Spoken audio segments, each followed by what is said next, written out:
Жилбүр зохиогддог дэлхийн эдийн засгийн чуулган энэ жил илүү өргөн хүрээтэй улс орнууд хамтын ажиллагааг эрхэмжлэн чухлыг онцлсон жил боллоо. За мэдээллийг эдийн засгийн болонд сэтгүүлч Уянга дэлгэрүүлэн хүргэнэ.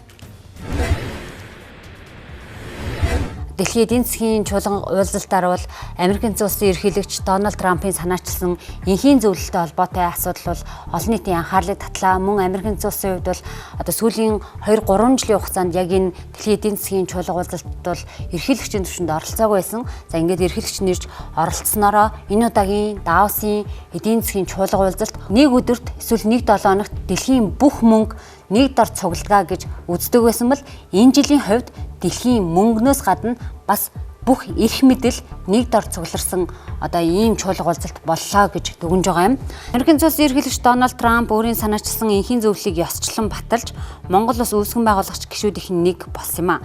Тус зөвлөлийн дөрөнд улс орнууд байнгын судалтай болохын тулд багадаа $1 тэрбум хувь нэмэр оруулахыг тусгасан анхаарал татсан. За Монголд ч гэсэн энэ талаар бол шүүмжлэлт өнцгүүд бол яригдаж байсан. За тэгвэл их сурвалжийн мэдээлснээр энэ нь Монгол улсад заавал хамаарах эсвэл бодит ямар нэгэн санхүүгийн дарамт учруулахгүй.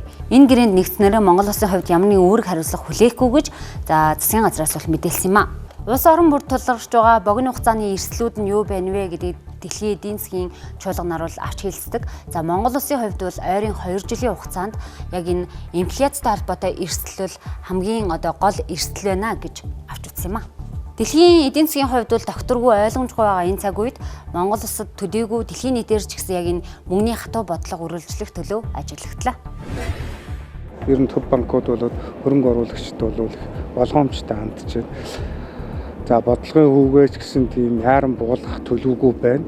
Тэгэхээр энэ нь юу гэсэн үг вэ гэхээр бид бас Монголын хувьд бас энэ манай банкуд энэ санхүүгийн салбар маань бас эрсдэл даах чадвартай байх. Энэ бидний өнгөрсөн 7 хоногт банкнаас авч хэрэгжүүлсэн заавал байлгах нөөцөө нэмэгдүүлэгч гэдэг юм уу, энэ бодлогын арга хэмжээ бол бас зөв байсан байна гэдэг зүйл бас энэ дээр харагдаж байна. За ингээд өмнөх жилүүдэд бол яг энэ хиймэл оюун ухаан, эрчим хүчний салбар гэх мэтчлэн эдгээр асуудлууд бол яг энэ дэлхийн эдийн засгийн чуулга уулзалтын хамгийн голчлох сэдвүүдийн нэг байсан. Энэ жилийн тухайд ч гэсэн хэвээр байгаа. Гэхдээ илүү чухал нь бол эдгээр сэдвүүд байсан гэж хэлж болно. За ингээд эрчим хүчний хувьд гэхэд бол цаашдаа тухайн улс орн өөрийн гэсэн эрчим хүчний тусгаар тогтнолоо тогтоосон.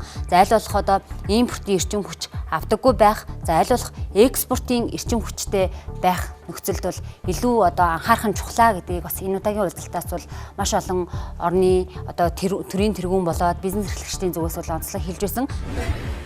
Хамгийн их санхүүчдийн олон улсын хөрөнгө оруулалтын банкнуудын дуртай байгаа санхүүжилт хийх салбар бол эрчим хүчтэй байгаа.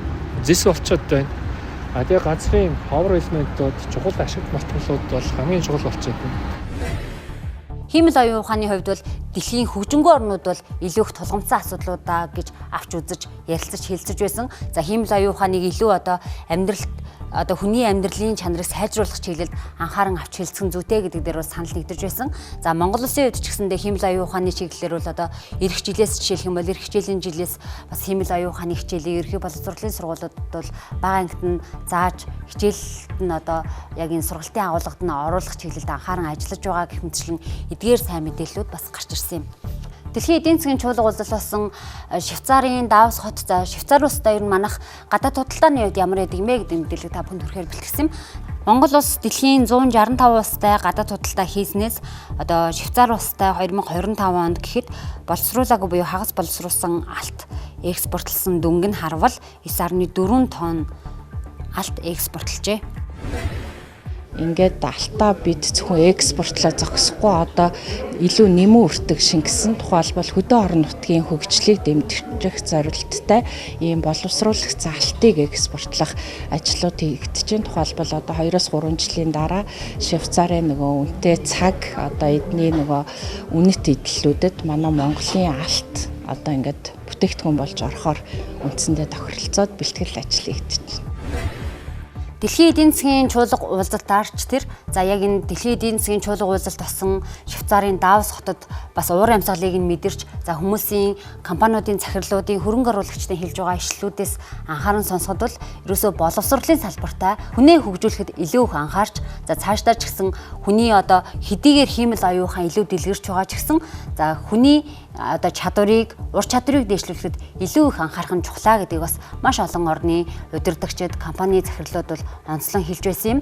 Жишээлх юм бол Швейцар улсын хувьд гэхэд хүүхдүүдийг 4 настайгаас эхлээд сургуульд сургаж эхэлдэг. Тухайн Швейцар улсын иргэдийн хувьд гэхэд Итали, Герман, Франц гэх мэтчлэн багадаа 4 улсын хэлээр ярьдаг гэх мэтчлэнгээр ерөөсөө хүний боловсролтой илүү их анхаардаг. Тэр хэмжээгээр боловсролтой илүү их анхаарсны хэмжээгээр хин нэгэнд төвөг утгагүй байх. Мөн дээрээс нь бусдыг илүү хүндлэх, илүү их найрсаг байх гэх мэтлэн эдгээр зан харилцааг бол бас зааж сургадаг гэдгээрээ онцлог байлаа. Ерөнхийдөө дэлхийн эдийн засгийн чуулга уулзалт 2026-д өгнүүл хэдийгээр дэлхийн нийт дээрээ ийм тогтворгүй, ойлгомжгүй цаг үед байгаа ч гэсэн хамтын ажиллагаагаа илүү өргөжүүлэх, мөн дээрээс нь нийлүүлэлтийн сүлжээгээ илүү өргөтгөх чиглэлд улс орнууд анхаарах нь нэн чухлаа гэдгийг бол онцолж байлаа.